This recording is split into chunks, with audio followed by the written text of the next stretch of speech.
Hi po, Pinuno. Ako nga pala si Kim. Nais ko sanang ibahagi ang aking personal na karanasan noong kabataan ko. Di ako mahilig sa mga kwentong kababalaghan, Pinuno.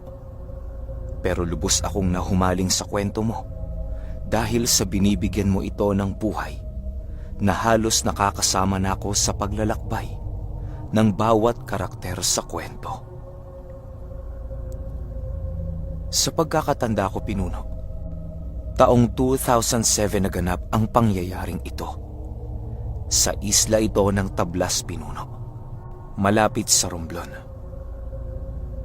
Itong mga panahong ito, Pinuno, ay mag-eedad 27 taong gulang na ako. May asawa na ako noon, kaya ang ginagawa ko noong mga oras na yon ay paghahanap buhay para maitaguyod ko ang aking pamilya. Dahil nasa isla ako nakatira noon, Pinuno, ay ang pangunahing pamumuhay namin sa lugar na yon ay pangingisda. Malaki naman ang kinikita ko noon sa bawat araw dahil sa napakarami kong suki sa lugar na yon. Bale, binibenta ko kasi ang mga isda na aking nakukuha sa mababang halaga. Kumikita naman ako pero hindi ganon kalakihan dahil sa ayaw kong manlamang sa kapwa. Isang araw, papauwi na ako sa aming bahay.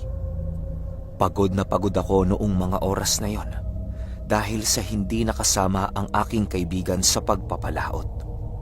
Dalawa lang kasi kaming nagkasundo, Pinuno, dahil ang iba sa aming mga kasama noong araw ay gustong kumita ng pera ng mabilisan. Hindi naman nila ako maaaring utusan sa kadahilan ng pagmamay-ari ko ang bangkang aming sinasakyan at meron akong prinsipyong tao. Pag sinabi kong mali ang ginagawa nila, ay talagang mananatiling mali yun. Di ako konsentidor na tao, Pinuno. Ayokong merong nanlalamang sa aking negosyo. Lisa, nandito na ako. Wika ko sa aking asawa pagdating ko sa aming bahay. O Kim, kumusta ang lakad mo? Bungad na tanong nito sa akin. Maayos lang naman. May nakuha kahit papano. Ito, pakiluto na muna. Sagot ko naman dito habang iniaabot ang isdang huli ko. Magbabandang hapon na kasi ako nakarating noon, Pinuno, dahil sa napakadalang ng isdang nasa laot noong mga oras na yon. Matapos kong maiabot sa aking asawa ang isdang hawak ko, ay agad naman akong tumungo sa kusina upang magtimpla ng kape. Nakakawala kasi ng pagod ang pagkakape, kaya yon ang palagi kong iniinom sa tuwing uuwi ako ng aming tahanan. Habang papadilim, Pinuno, ay nakatambay lang kami ng aking mga anak sa labas ng aming bahay. Nakasanayan na kasi namin yon sa tuwing hapon dahil sa wala namang kaming telebisyon sa aming tahanan. Pagsapit ng 6:00 ng gabi ay nagsipasok na kaming lahat. Di ko kasi pinahihintulutan ang aking mga anak na lumabas ng aming bahay sa tuwing 10 oras na ng gabi. Bukod kasi sa walang ilaw sa labas, ay wala naman silang maaaring gawin sa lugar na yon. Walang pasyalan doon, Pinuno, at puro puno lamang ang iyong masisilayan. Mahirap man ang buhay sa lugar na yon, pero wala kaming pagpipilian. Kaya nga, pinilit kong makapag-ipon at makalipat ng aming tahanan. Pagsapit ng 8:00 ng gabi, ay naroon pa rin ako sa labas ng aming bahay. Nag-aayos ako ng lambat na gagamitin ko bukas. Palagi kong ginagawa yun, Pinuno, dahil sa tuwing uuwi ako ng aming tahanan ay napakagulo ng aking lambat. Wala na din kasi akong panahong ayusin yun sa laot dahil sa napakainit ng panahon. Habang ako ay nag-aayos ay pasipol-sipol pa ako ng aking paboritong tugtugin. Naudlot lamang ang ginagawa ko noong mga oras na yon nang meron akong napansing kakaiba sa labas ng aming bakuran. Ang nakita ko noong mga oras na yon ay isang babaeng butot balat na merong punit-punit na kasuotan. "Hoy Manang! Gabing-gabi na! Saan ka ba pupunta? Kung pupunta ka sa dalampasigan, walang daan dyan. Doon ka sa kabila dumaan." Sigaw ko rito. Wala namang kasing daanan doon, Pinuno, na maaari niyang daanan. Akala ko nga nung una, si Manang Piding yon. Pero pagtingin nito sa akin, ay doon na umiba ang simoy ng hangin. Biglang nagsitaasan ang balahibo ko sa aking buong katawan dahil sa labis kong pagkagulat. Ikaw ba naman, pakitaan ng isang nilalang na merong mahahabang leeg tapos napakalaki ng bunganga. Wala din yung mga mata, Pinuno, at maging mga ilong nito ay nawawala rin. Nakakalbo na din yun. Pero ang buhok nito sa likuran ng kanyang ulo ay nananatiling buo at hindi nalalagas. Kung titingnan mo talaga yun sa likuran, ay mapagkakamalan mong normal itong nilalang. Nang makita ko na ang buong itsura ng nilalang na yon, ay halos lumabas na ang tae at ihi ko dahil sa takot. Pinipilit kong sumigaw noon, Pinuno, pero hindi ko magawa. Mas lalo pang lumakas ang takot ko noong mga oras na yon, nang biglang bumanat ang leeg at mga kamay nito. Kitang-kita ko talaga noong mga oras na yon, Pinuno, na parang matatanggal na ang nagdudugtungang buto ng nilalang na yon dahil sa abnormal na paghaba ng leeg at kamay nito. Matapos yan ay biglang tumakbo yon patungo sa aking kinaroroonan at agara naman ako nitong hinawakan sa leeg. Habang humahawak yun sa akin ay tumutulo ang malapot nitong laway sa aking katawan.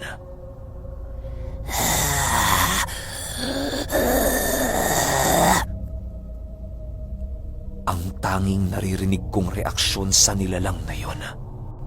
Matapos kong masilayan ang lahat ng yun, Pinuno, ay bigla na lang nandilim ang aking paningin hanggang sa mawalan na ako ng malay.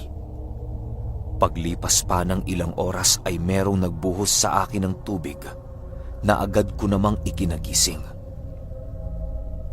"Kim naman, kung pagod ka bukas na yan, doon ka na matulog sa loob." Galit na wika ng asawa ko. Gulat na gulat ako sa sinabi ng asawa kong yon.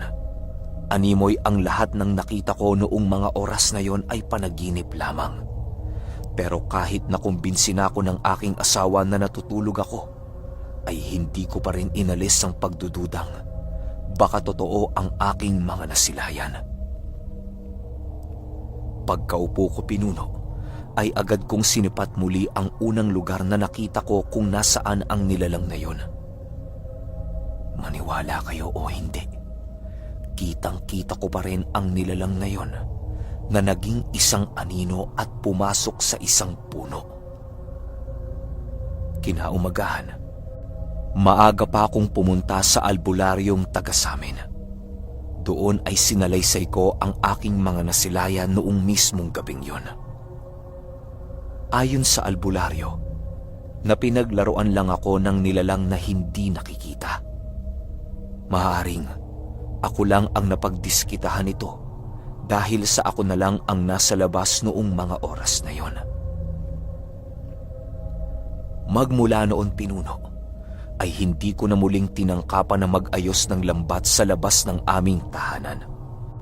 Mas lalo ko pang hinigpitan ang aking mga anak na lumabas ng bahay tuwing gabi. Ayoko kasing makita din nila ang nilalang na aking nasilayan. Magpahanggang sa ngayon, Pinuno, ay hinding-hindi ko makakalimutan ang minsang pagpapakita sa akin ng isang aswang na naninirahan sa isang puno. Hanggang dito na lang, Pinuno. Maraming salamat po at sana'y maibahagi mo ang kwento ko sa channel mo.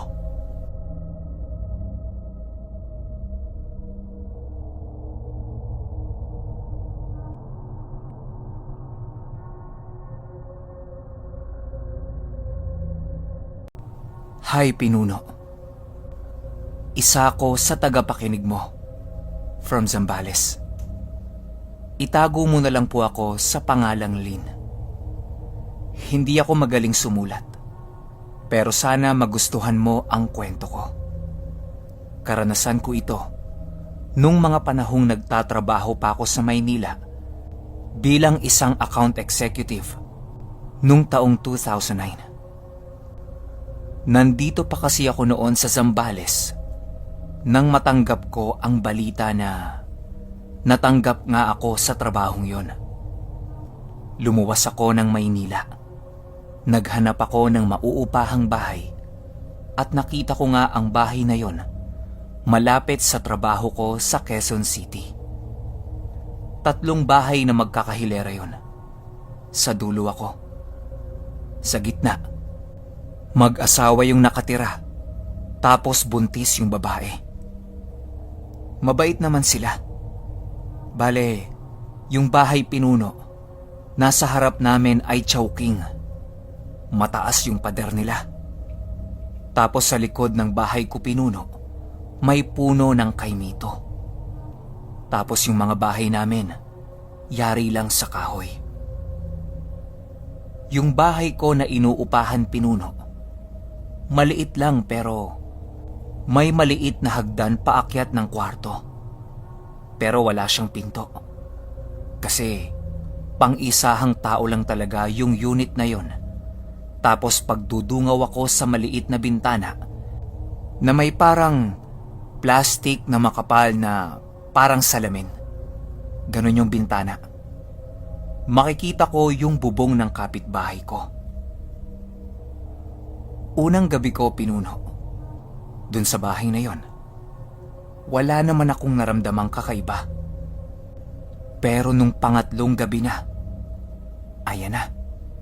Nagising ako sa ingay ng pusa na pabalik-balik ang talon sa bubungan ko. Tapos, bumababa yun sa bubungan ng kapitbahay ko na merong buntis. Nga pala Pinuno, yung bubong namin yari sa yero. Pero walang kisame. As in yero lang. Kaya dinig talaga yung ingay. Ayun na nga. Ilang beses yon Pinuno. Pabalik-balik siya tapos ang ingay. Hindi ko yon sinilip Pinuno kasi natatakot ako eh. Pero alam ko na pusa yon dahil sa ginagawa niyang ingay. Kinabukasan, papasok na ako sa trabaho. Nakita ko po na nakatambay si Ateng buntis sa pintuan nila. Nginitian ko siya at bumalik naman siya ng ngiti sa akin. At dahil doon sa ngiti niyang yon, naging komportable na ako sa kanya. Sabay binati ko siya ng, "Good morning. Ang ingay ng pusa sa bubong kagabi ate, no?"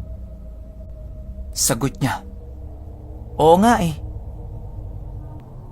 Gusto kong sabihin sa kanya ang hinala ko na baka inaaswang siya.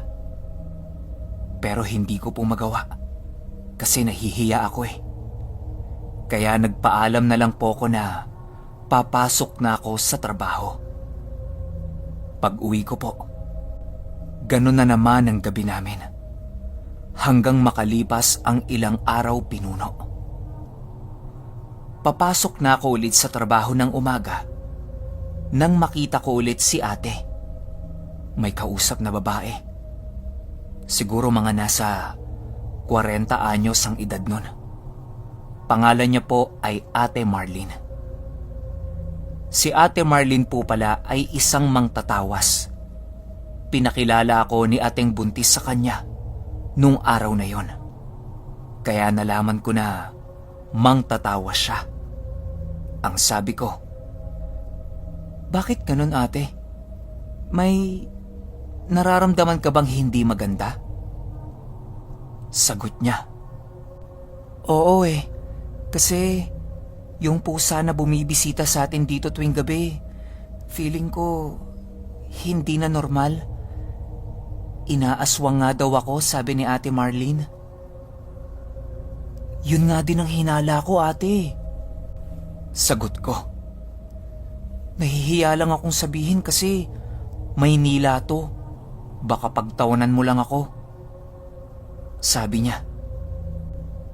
Ito nga oh, binigyan niya ako ng pangontra.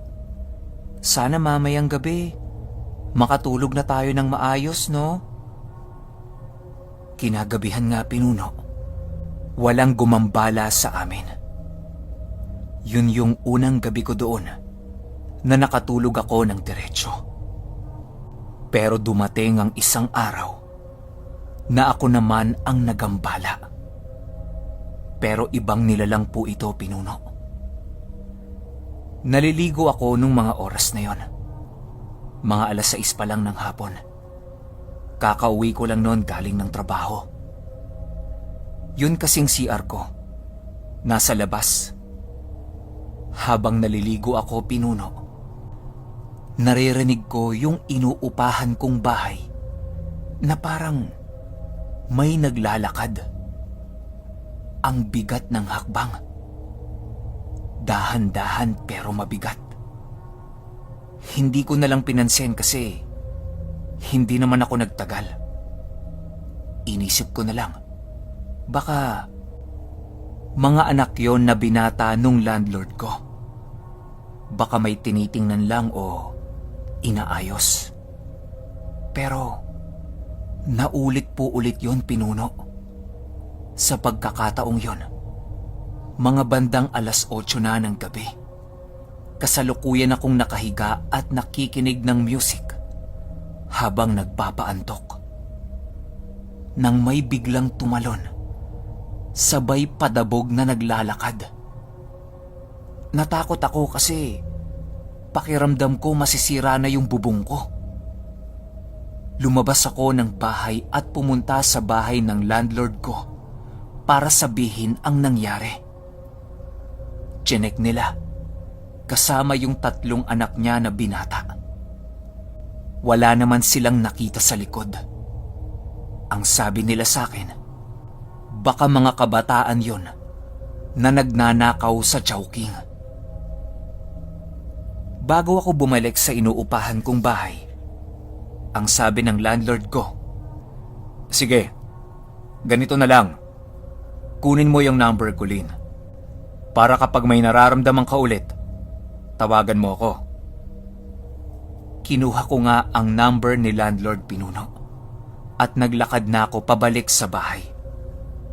Pagbalik ko, nakahiga na ako ulit at binuksan ko na lang yung ilaw sa kwarto kahit hindi po ako sanay na matulog nang nakabukas ang ilaw. Kumuha na lang ako ng t-shirt sa damitan ko at pinangtakip ko sa mukha ko, Pinuno, para lang makatulog.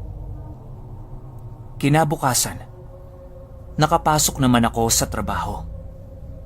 Pero bandang hapon, sa trabaho ko, hindi na maganda ang pakiramdam ko. Parang lalagnatin ako. Kaya nagpaalam ako sa boss ko na uuwi ako ng maaga.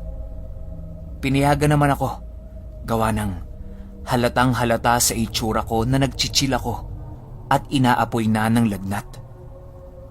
Nakauwi naman ako galing ng trabaho. Pagdating ko ng bahay, nakita ko si Ateng buntis. Tinanong ko siya kung may number ba siya ni Ate Marlene. Ewan ko, Pinuno, pero bigla ko na lang naisip yung manggagamot. Ang sabi niya, ay, sa Talipa pa lang siya nakatira. Bakit? Nilalagnat po kasi ako, ate. Gusto ko po sanang magpatawas. Tumayo siya, Pinuno, at kinapa niya ang noo ko. Ay, oo nga. Ang taas nga ng lagnat mo. Kinausap siya ng asawa niya at inutusang magpunta kila Ate Marlene at pumunta nga po. Makalipas ang ilang minuto, bumalik ang asawa ni Ateng buntis kasama na yung manggagamot. Pumasok kami sa bahay na inuupahan ko. Pagpasok ko, umakyat kami sa kwarto. Ang sabi niya, Lynn, may palangganita ka ba? "Meron po, sa lababo," sabi ko. Bumaba siya at kinuha niya yon. Pagbalik niya po sa akin, bitbit na po niya ang plangganita na may tubig. Umupo siya. Sabi niya sa akin, Humiga ka. humiga naman po ako at naglabas na siya ng kandila sa bag niya. Sinindihan niya po ang kandila at parang nag-uusal ng dasal. Habang hinihintay niya pong tumulo ang luha ng kandila sa tubig, tinitigan ko po ang patak ng kandila sa tubig at habang tumatagal, may namumuong figura sa tubig. Sabay po, dinikit sa ilaw ng kandila. Ang sabi niya, Nako, ikaw yan. Nakikita mo ba yan? Nakahiga. "Opo," sagot ko. May batang nakapatong sa'yo. Mga baby yun, Pinuno. Sobrang dami. Siguro mula po sa balikat ko hanggang bewang ko ang dami. May mga batang nakaupo sa kandila, Pinuno. Nakadapa ang itsura ko doon habang nakadagan yung mga bata. May mga nakatira daw po pala ditong mga batang pinalaglag. Hinihilot niya ako, Pinuno. Tapos binantayan niya ako ng buong gabi. Kinabukasan, bigla pong nawala yung lagnat ko. Parang nagdahilan lang po ako pero hindi pa din ako pumasok. Nagpaalam na lang ako sa boss ko na hindi pa ako makakapasok. Andun pa din si Ate Marlene. Dumaan ng maghapon. Umuwi lang siya saglit sa kanila para magluto. Pagbalik sa akin, may dala na po siyang pagkain. Bandang 6:00 po ng hapon din yon, Pinuno. Nagsaboy po siya ng bigas na may halong malagkit sa buong paligid. Pagkatapos niyang gawin yan, kinausap niya ako at sinabi niya sa akin na maghanap na lang ako ng malilipatan ko dahil hindi po talaga ako titigilan ng mga nakatira doon. Ayaw po nila ng may umuuko pa doon. Sinunod ko ang payo ng manggagamot at naghanap ako ng malilipatan. Malapit lang din yon sa lugar na yon. Hanggang sa naging maayos naman po ang naging buhay ko sa nilipatan kong bahay. Dito na nagtatapos ang kwento ko. Salamat po sa oras ninyo. Sana po ay magustuhan ninyo. More power po sa channel. Umaasa po ako na marami pa kayong mapasayang tagapakinig. God bless. Hi po, Pinuno. Itago niyo na lang po ako sa pangalang Maximo. Nais ko sanang ibahagi sa inyo ang aking karanasan noong naninirahan pa ako sa aking lola. Bago ko umpisahan ang kwentong ito, Pinuno, nais ko munang magpasalamat sa iyo para sa pagkakataong ito. Simulan ko na po ang kwento. Taong 2004 naganap ang pangyayaring ito. Sa lugar ito ng Alimodian, Iloilo. Tubong Santa Barbara kami, Pinuno. Pero mas pinili naming manirahan sa Alimodian dahil sa doon ang negosyo ng lola at lolo ko. Bale, hiwalay kasi, Pinuno, ang aking mga magulang. Kaya kinupkup na lamang ako ng aking lola sa ina dahil sa wala na silang batang anak sa aming tinitirahan. Ako na lang kasi ang natirang nag-aalaga sa lola at lolo ko, Pinuno. Gawa ng meron ng kanya-kanyang pamilya ang lahat ng anak nito. Kahit di gaanong matiwasay ang aming pamumuhay noong mga panahong yon, ay masaya naman kami sa loob ng aming bahay. Walang sigalot na nangyayari dahil sa mga mapagkumbaba at may takot sa Panginoon ang lolo at lola kong yon. Isang araw, abalang-abala kami noon ng aking lolo. Meron kasi kaming ginagawang trabaho sa aming bakuran. Bale, anihan ng mga kamatis naming itinanim noon na siyang ipinapamuhay namin sa bawat araw na dumaraan. Bukod sa kamatis ay nagtitinda rin kami ng mga bawang at iba pang mga sahog sa pagkaing niluluto ng karinderya. Wala namang kakaiba sa amin noon, Pinuno. Normal naman ang paligid pero noong sumapit ang 4:00 ng hapon ay doon ko na unti-unting nararamdaman ang kakaibang simoy ng hangin. Yon ang pinakaunang pangyayari na aking nasaksihan tungkol sa mga nilalang na nasa panig ng kaliwa. Pang, magkape ka na muna doon. Ako nang bahala dito. Malapit na din tong matapos eh. Wika ako sa aking lolo. O sige Maximo, bahala ka na dyan ha. Pasok na muna ako't nang makatulong ako sa lola Rita mo. Sagot nito sa akin. Tumangulang naman ako noon, Pinuno, para ipakita ang aking pagsang-ayon. Habang nagbubungkos ako ng mga dahon ng sibuyas, ay doon ko unang nasaksihan ang 2 asong naglalakad di kalayuan sa aming tahanan. Gulat na gulat ako noon, Pinuno, dahil ang nakita kong 2 aso ay parang nag-uusap. Habang naglalakad ang 2 yon, ay panay tingin ito sa bawat isa habang bumubuka-buka ang mga bunganga nito. Di ko talaga alam kung pinaglalaroan lang ako ng aking isipan dahil alam ko noong mga oras na yon ang aking mga nasisilayan.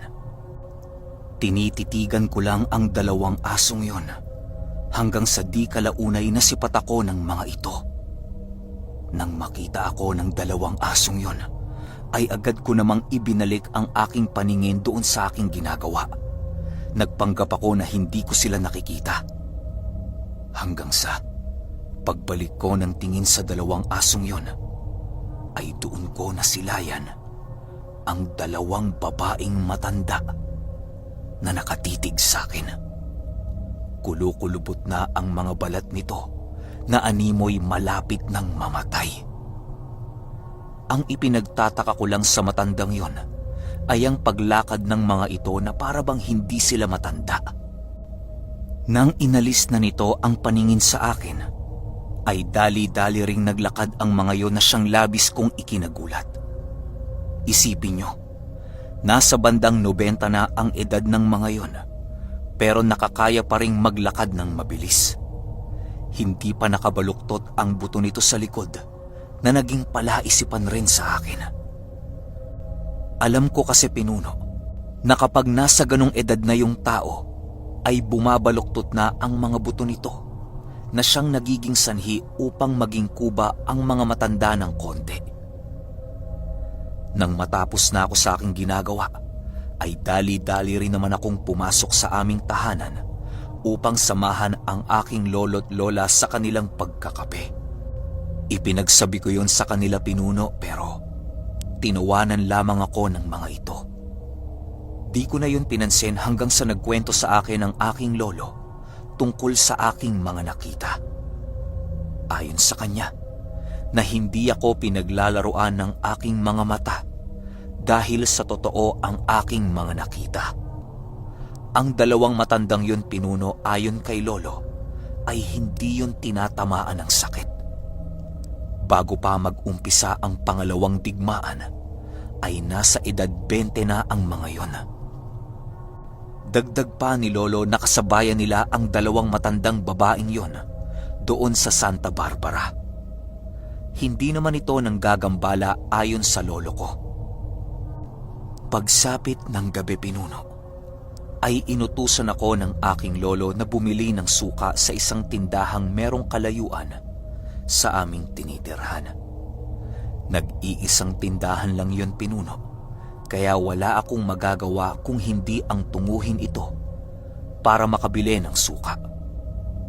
Habang naglalakad ako sa daan, ay nag-iisip ako ng mga bagay na pampaalis ng takot.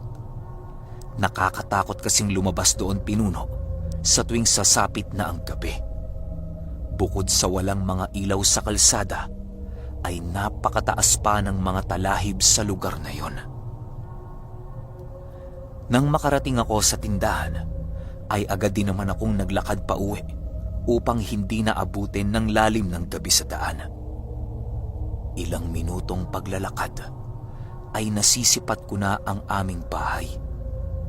Naging masaya na ako noon, Pinuno, dahil alam kong malapit na ako sa aming tirahan.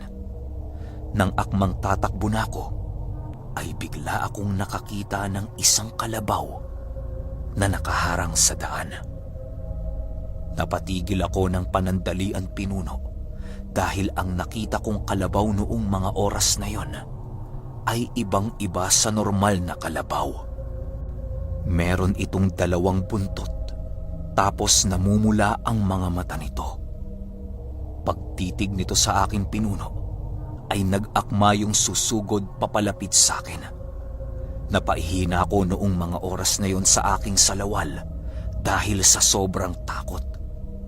Di na ako makagalaw noon, Pinuno, at ang tanging nagagawa ko na lang noong mga oras na yon ay ang sumigaw ng malakas. Awa naman ng Diyos at narinig ako ng aking lolo, kaya dali-dali itong pumunta sa aking kinaroroonan. Nang makita na nito ang kalabaw na humarang sa akin, ay nagwika ito ng, Anak ko yan, Manay! Huwag niyo namang takutin. Gulat na gulat ako noon, Pinuno, dahil sa sinabi ng aking lolo. Walang takot nitong nilagpasan ng kalabaw na yon, na para bang kilala niya ito. Nang makalapit na yon sa akin, Pinuno, ay agara naman ang pag-alis ng kalabaw na yon sa kanyang kinatatayuan. Nang makarating kami sa bahay ng lolo ko, ay pilit ko yung pinakwento ukol sa nilalang na aming nasilayan. Pero kahit anong pilit ko dito, Pinuno, ay hindi na muli yung nagkwento tungkol sa 2 matandang babaeng yon. Ayon kay lolo na hindi ako gagalawin nun dahil meron silang kasunduan noong mga panahong nangangailangan sila ng tulong. Wala nang impormasyong binanggit pa ang lolo kong yon tungkol sa mga nangyari sa kanila nung 2 matandang dalaga. Hanggang ngayon, Pinuno, ay palaisipan pa rin sa akin kung ano ang kwentong itinatago ng aking lolo. Hanggang dito na lamang po, Pinuno. Maraming salamat po. Hihintayin ko ang kwento ko sa channel mo.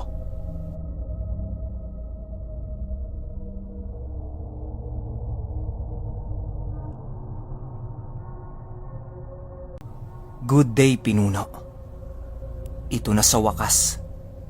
Nagkaroon din ako ng pagkakataon na maipadala itong kwento na ito. Matagal ko na talagang gustong i-share to para maitampok mo. Kaso hindi ko alam kung papaano eh.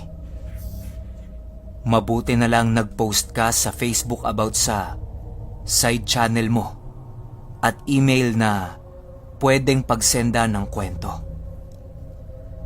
Ito pong ikukwento ko karanasan ng lolo ko at ng pinsan niya sa mga aswang. Matagal na niya itong naikwento sa akin. Ito na. Taong 1950, Agban, Catanduanes.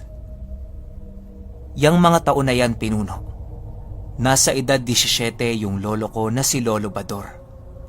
At ang hanap buhay ng pamilya nila ay pagtatanim ng kamote at palay. Pangunahing pananim at hanap buhay yan sa Bicol, Pinuno. Kasama nila sa bahay nila ang pinsan niya na si Selmo. Ulila na ito sa mga magulang niya dahil kapwa ito namatay sa sakit na kolera. Bilang nag-iisang anak lang tong si Selmo, kaya kinupkup na ito ng nanay at tatay ni Lolo Bador. Nag-iisang anak lang din naman si Lolo Bador. Kaya hindi na sila nagdalawang isip na kupkupin na si Lolo Selmo. Masipag naman itong si Lolo Selmo. Palagi itong kasama ni Lolo Bador sa pag-aani ng kamote sa bukid. At dinadala nila ang mga naaaning kamote sa palengke. Meron na kasi silang buyer doon. Bale, i-deliver na lang nila. Pagkatapos na magkabayaran sa binentang kamote, pumunta sila sa may gilid ng palengke. Meron doong tindahan. Bumili sila ng tinapay at maiinom. Habang nagmemeryenda silang magpinsan, may nakita silang dalawang babae na lumabas ng palengke at tumigil ito malapit sa kanila. Meron itong tagdalawang dalang bayong. Tansya ni Lolo Bador, mabigat ang mga yon. Pero nabaling ang atensyon niya nang makita niya ang mga mukha ng mga babaeng ito. Bukod sa ang gaganda at parang Kastila ang mga muka, mapuputi, matatangos ang ilong, at mapupula ang mga labi. Basta, ang gaganda daw talaga. Ang sabi ng lolo ko, nabighani daw siya doon sa isa. Parang na love at first sight siya. Pagtingin niya dito sa pinsan niyang si Lolo Selmo, kulang na lang daw tumulo na ang laway dahil nakatulala lang. Binasag ni Lolo Bador ang katahimikan. Lumapit siya sa mga ito at nagpakilala. Una siyang nagpakilala sa isang babaeng nagustuhan niya. At nagpakilala din naman ito sa pangalang Ruperta. Pinakilala niya rin yung isang babaeng kasama niya na si Esping. Kapatid niya at nakatatanda din sa kanya. Sabay ngiti kay Lolo Bador ng dalawa. Tinawag ni Lolo Bador itong nakatangang si Lolo Selmo para lumapit at magpakilala na rin. Nahihiya pa kasi ito. Matapos nilang makipagkilala, nag-alok itong magpinsan na tulungan silang magbuhat sa mga dala nito. Tapos ihahatid nila sa bahay yung mga babae. Mabigat kasi ang mga yon. Pumayag naman itong magkapatid at kapwa ngumiti ng matamis. Ito namang magpinsan, kilig na kilig. Tapos ayon, nagsimula na silang maglakad. Ang sabi ng lolo ko, puro daw mais ang laman ng mga bayong. Kaya ang sabi niya, ang dami namang mais nito. Sagot ni Ruperta, oo, kasi yan ang kinakain namin eh. Pamalit sa kanin. Dumaan sila sa isang masukal na daan. Kakahuyan daw yon, sabi ni Lolo Bador. Paahon daw doon sa bundok. Mga 30 minutes na daw silang naglalakad nang nagtanong itong si Lolo Selmo na, malayo pa ba tayo? Sumagot itong si Esping na, medyo malapit na. Pagdating natin sa tuktok ng bundok na to, doon na ang bahay namin. Mga ilang minuto pang paglalakad, natanaw na nila ang bahay ng magkapatid. At biglang nagsalita si Lolo Selmo na, ayos, nakarating din tayo. Sabay tawa. Pagdating nila sa bahay, pinagmasdan ni Lolo Bador ang paligid ng bahay. Napakalinis daw tapos maaliwalas. Tsaka nag-iisang bahay lang daw yon. Walang ibang kapitbahay. Kaya sabi niya, solo lang pala kayong nakatira dito? Wala kayong kapitbahay, no? Sabi ni Ruperta, gusto kasi namin tahimik. Kaya dito kami sa malayo nagtayo ng bahay. Sabi naman ni Esping, halina kayo. Pasok na. Pakilapag na lang yung mga mais dyan sa gilid. Pagpasok nila, nakita nilang walang ibang tao sa bahay. Kaya napatanong si Lolo Bador ng, teka lang, asan ang nanay at tatay ninyo? Sagot naman ni Ruperta, kami lang dalawa dito. Nasa malayo ang mga magulang namin eh. Tanong ni Lolo Selmo. Ha? Bakit nasa malayo? Saang lugar? Tsaka, bakit nakahiwalay kayo sa mga magulang ninyo? Nagkatinginan na lang ang magkapatid at hindi na nito sinagot ang tanong niya. Banat naman ni Lolo Bador. Pagpasensyahan nyo na yung pinsan ko ah. Masyadong matanong yan eh.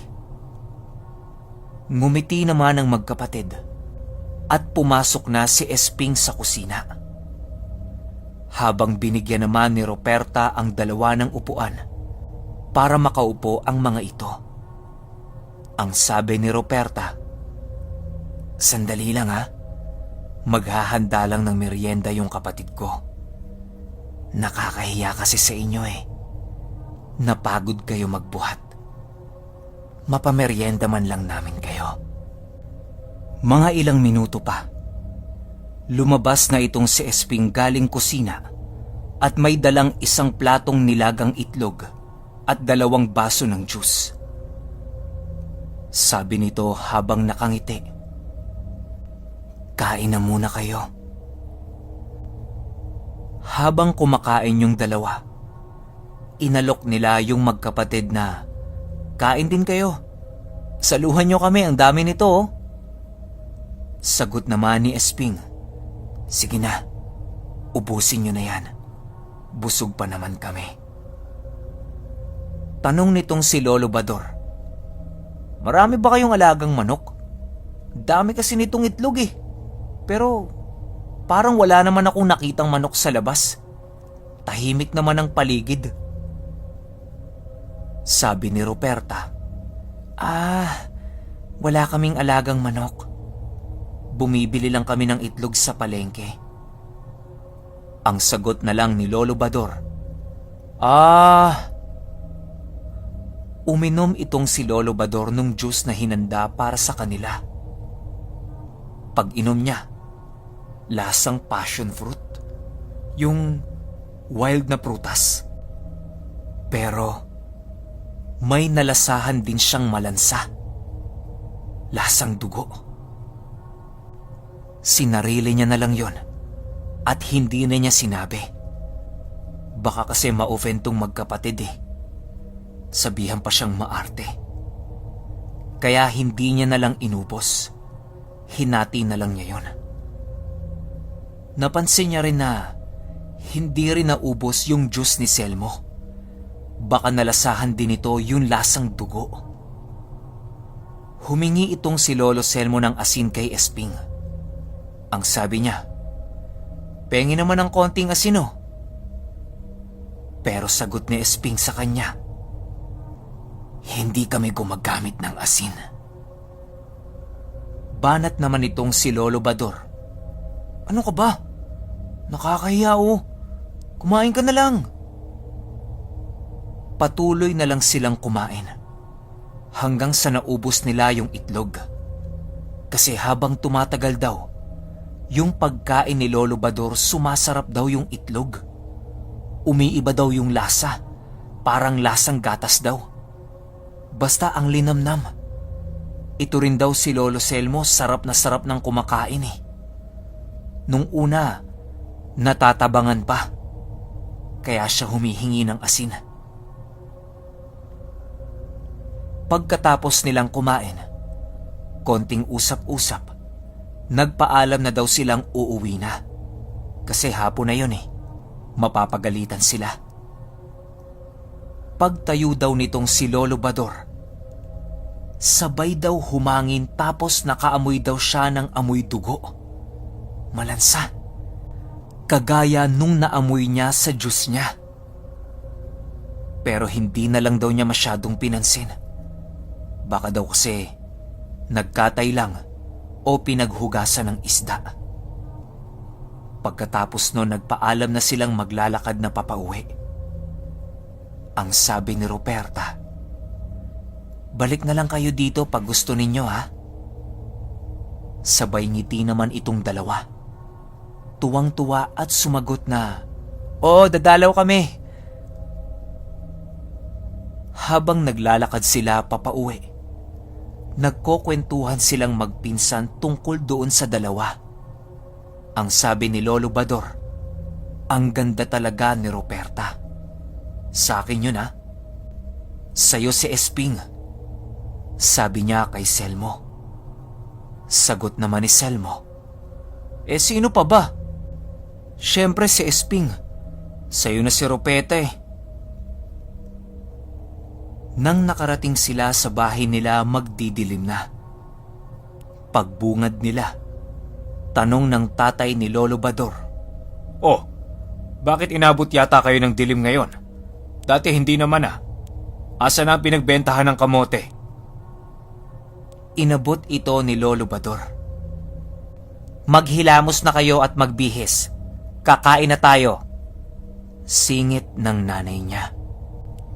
To be continued.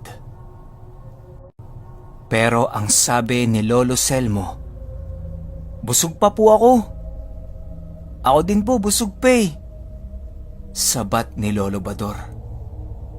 Tanong ng nanay niya, oh, bakit naman nabusog kayo? Sagot ni Lolo Selmo, kumain kasi kami ng maraming itlog na nilaga. Isang plato. Tanong ng tatay ni Lolo Bador, Itlog?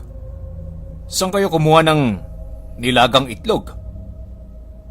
sagot ni Lolo Bador, may nakilala kasi kami papa sa palengke.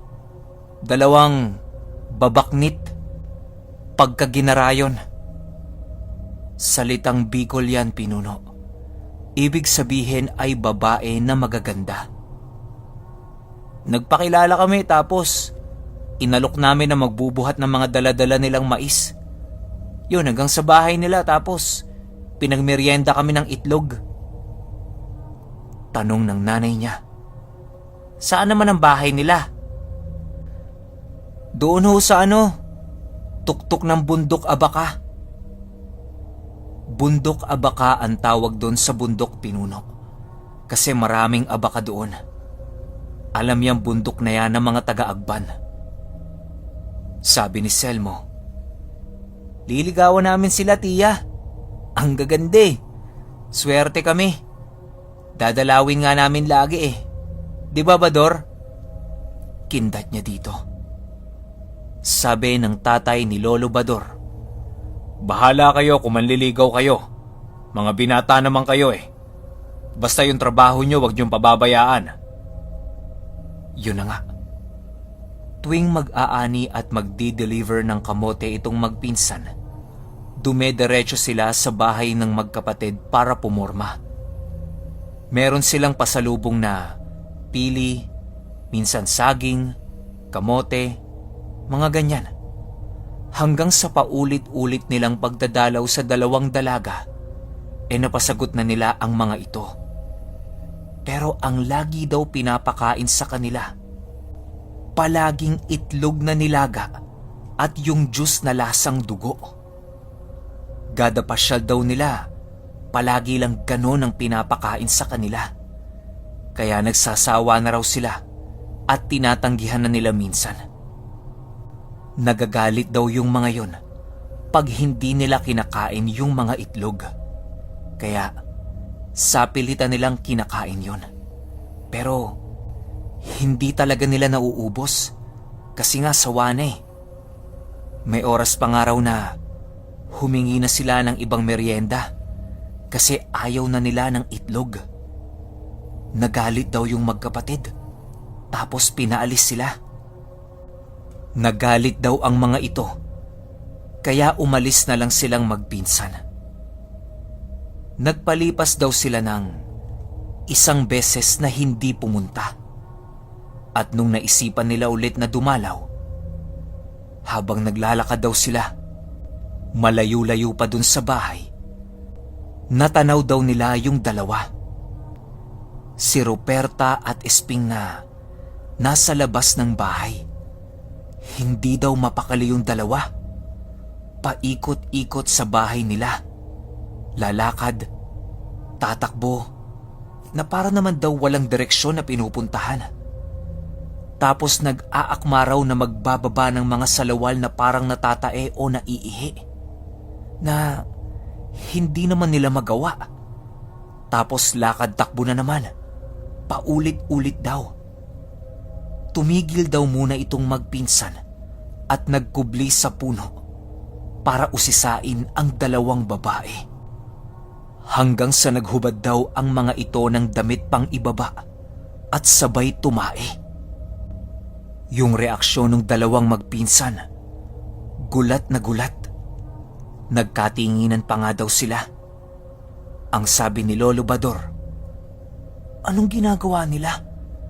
Bakit dun sila tumatay sa labas ng bahay? Tapos sabay pa? Wala ba silang kubeta? At saka, bakit kapag pumupunta naman tayo, wala naman tayong taing nakikita na nakapalibot sa bahay?" Ewan ko. Yan na lang ang nasabi ni Lolo Selmo. Maraming tanong si Lolo Bador sa isip niya. Ilang saglit pa, pagkatapos tumain ng dalawa, nagsuot na daw ang mga ito ng saplot. Natawa si Lolo Selmo at sinabi na, "Hala, hindi naghugas." Pero sinaway siya ni Lolo Bador. Ang sabi, huwag maingay. Pagtapos nun magsuot ng salawal, gulat na gulat daw sila sa nakita nila. Inilapat daw nung dalawa ang mga hintuturo nito sa mga tae nila at naging tumpok daw yon ng mga itlog. Halos masuka daw silang dalawa sa nakita nila kasi ang ipinapakain pala sa kanila ng mga ito tae na nagiging itlog. At lalo silang nagimbal nang makita nilang nagbabago daw ng itsura. Yung dalawa, naging bruha daw tapos tumitingala-tingala sa langit. Tapos nagbago ang itsura. Pumangit daw tapos umitim ang mga muka. Nilabas daw ang dila na mahaba at aabot yun sa dibdib. Tapos tumitig daw yun kung saan silang dalawa nakapwesto. Sa takot daw nila karipas sila ng takbo. Nag-uunahan at naghahawakan daw sila sa mga damit nila. Halos daw lumipad-lipad sila sa kakatakbo. Yung mga tsinelas nga nila, hinubad na nila. Wala daw silang tigil na tumakbo hanggang makauwi. Pagdating nila sa bahay nila, pagod na pagod sila tapos yung mga paa nila, ramdam nilang masasakit. Sugat-sugat daw kasi, pero hindi daw nila yon nararamdaman habang tumatakbo sila. Nakita sila ng tatay niya. Tanong nito, "Oh, anong nangyari sa inyo? Pagod na pagod kayo tapos sugat-sugat ang mga paa ninyo. Wala rin kayong tsinelas. Saan ba kayo galing?" Habang humihingal, nagkwento itong si Lolo Bador ng buong nangyari at kung ano yung mga nasaksihan nila.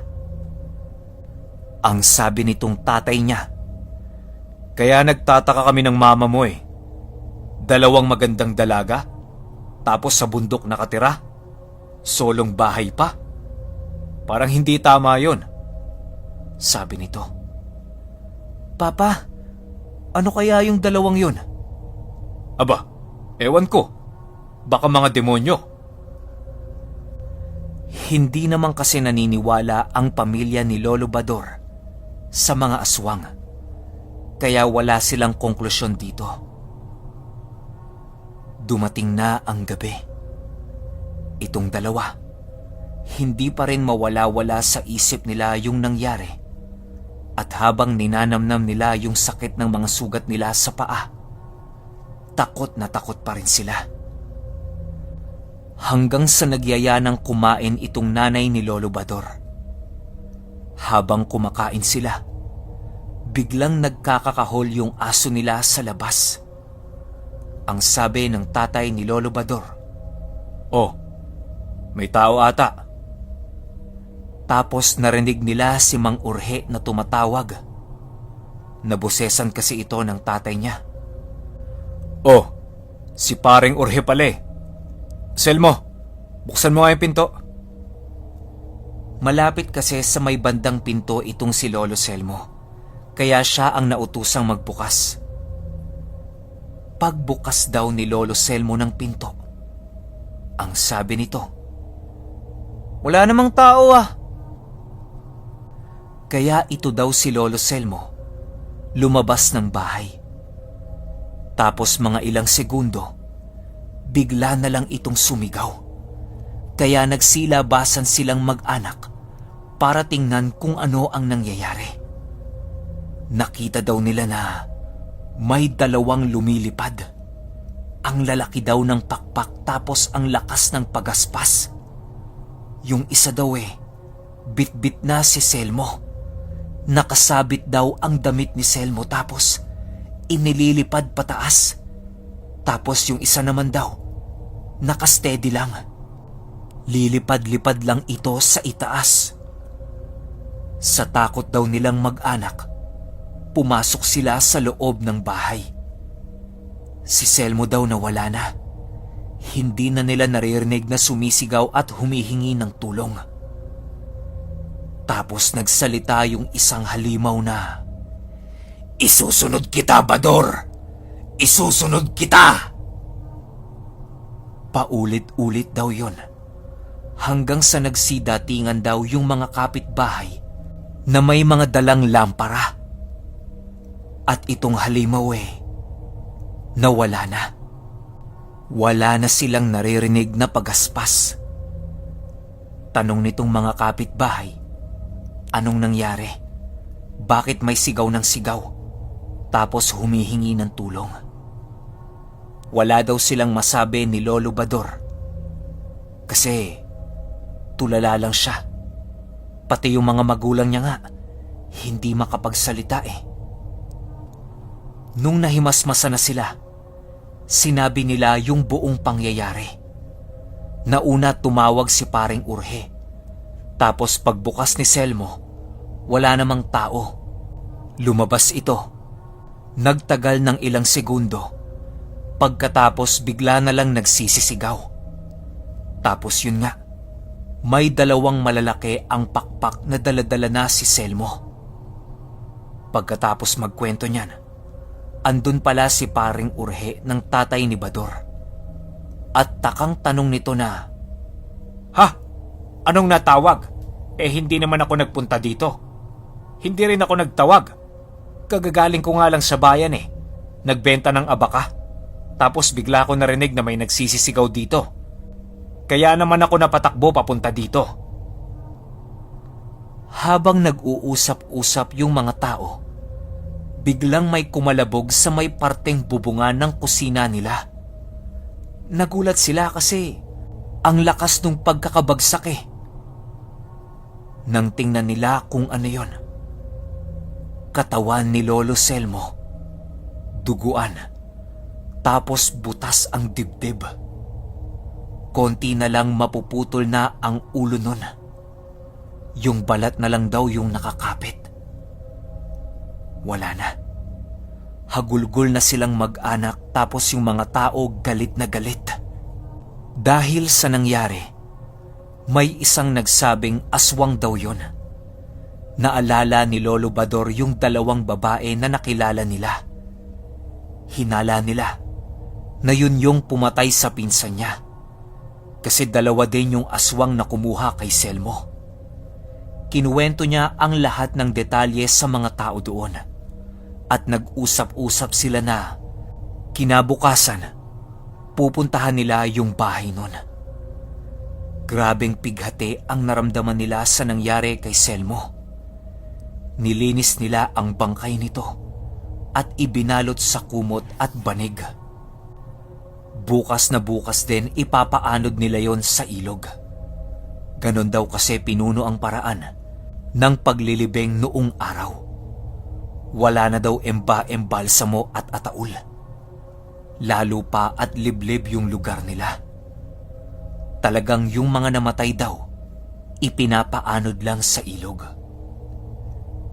Uso na rin daw ang lamay. Kaso lang, Brutal kasi ang pagkamatay ni Lolo Selmo, kaya hindi na nila pinatagal. Pagkapaanod nila kay Lolo Selmo, ora mismo pinuntahan nila yung bahay ng mga aswang. May mga daladala silang pinatulis na kawayan, itak, palakol. Pero sabi ni Lolo Bador, wala na daw tao. Pero puro buhok. Ang dami daw buhok doon sa parteng kusina. Yung buhok daw kasama pa yung anit. Tapos may mga buto daw ng tao. Yung buto daw sa bewang, yun daw yung nakita nila tapos malansa tsaka mabaho. Ginawa daw nung tatay niya, sinunog yung bahay, tapos umalis na sila. Nagluksa daw silang mag-anak nun. Pati mga kabaryo nila. Sobrang sakit daw ng pangyayari. Maski ako pinuno, nalungkot din ako kasi lolo ko rin yun Nagpasya daw itong tatay niya na ibenta yung lupa nila, kalabaw, at pati na rin yung bahay nila.